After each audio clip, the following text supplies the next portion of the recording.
Have you ever felt God pulling you back to someone you thought was gone for good?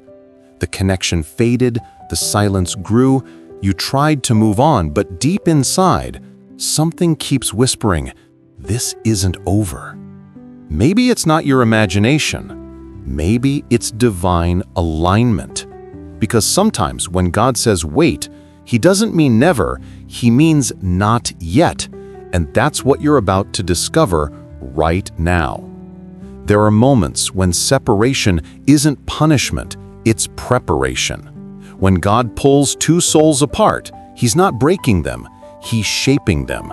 Like a potter with clay, He allows cracks, distance, and silence to form a masterpiece only His timing can reveal. Think of Joseph, betrayed by his brothers, thrown into a pit, forgotten in prison. Yet in Genesis 50:20, Joseph said, "You meant evil against me, but God meant it for good." That's how divine timing works. What feels like rejection might just be repositioning. Maybe that person you're thinking about, the one who suddenly left, was never gone from God's blueprint. Because when something is divine, time cannot destroy it. God will allow seasons of silence to test if your love is based on emotion or on His purpose. And here's where it gets deeper. When two people share a spiritual purpose, the connection doesn't die with distance. It transforms. God refines both hearts separately until they can carry the weight of His promise together. That's why the silence hurts so much, because your spirit still recognizes something real. But before God reconnects what's divine, He removes what's destructive: pride, impatience, ego, fear. He purifies both souls in the fire of waiting.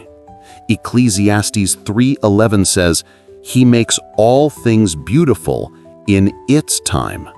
Not your time, His time. So if you're in that season where nothing makes sense, maybe it's because God is still aligning the pieces. You see, He can't give you the right person at the wrong time, and He won't give you the right timing if your heart is still tied to the wrong lessons. Here's the truth most people miss. Separation is sometimes the sign of preservation. God might have pulled you apart not to punish you, but to protect what He's building inside both of you. He's guarding your growth until you can both reflect His glory together. So don't rush it, don't chase it, rest in it.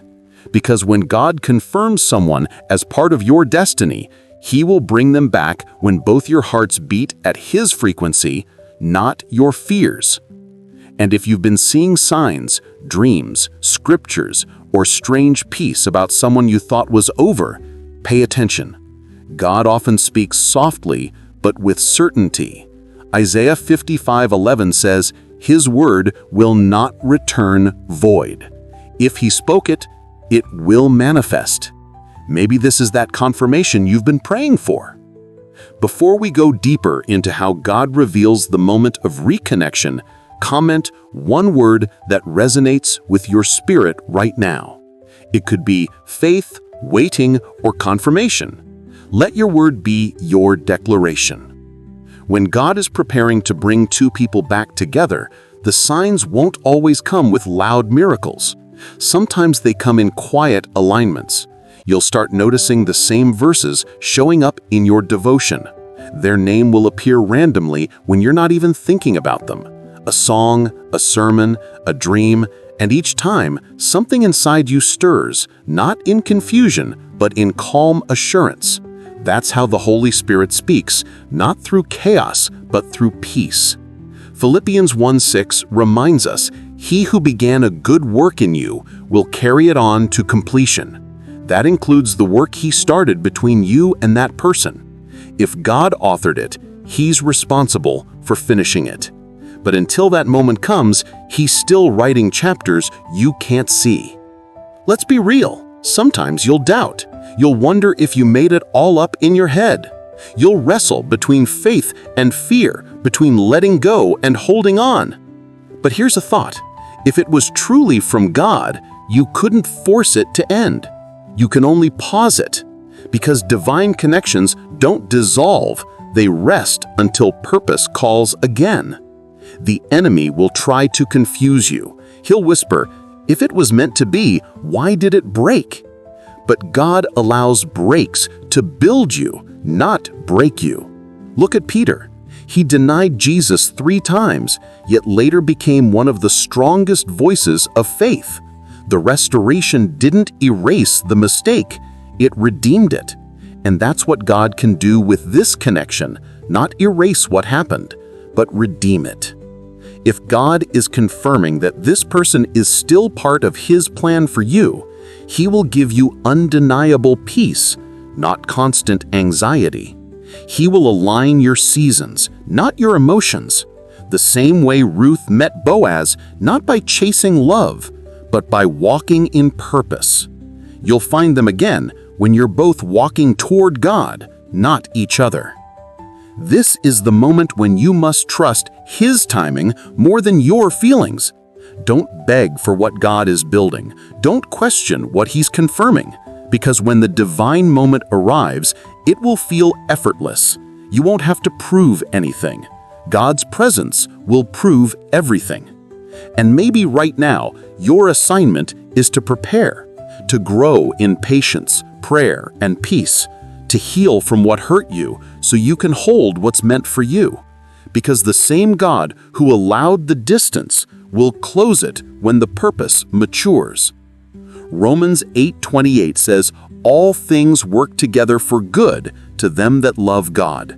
That includes the heartbreak, the silence, and the confusion. It's all part of the refining fire that turns ordinary love into divine destiny.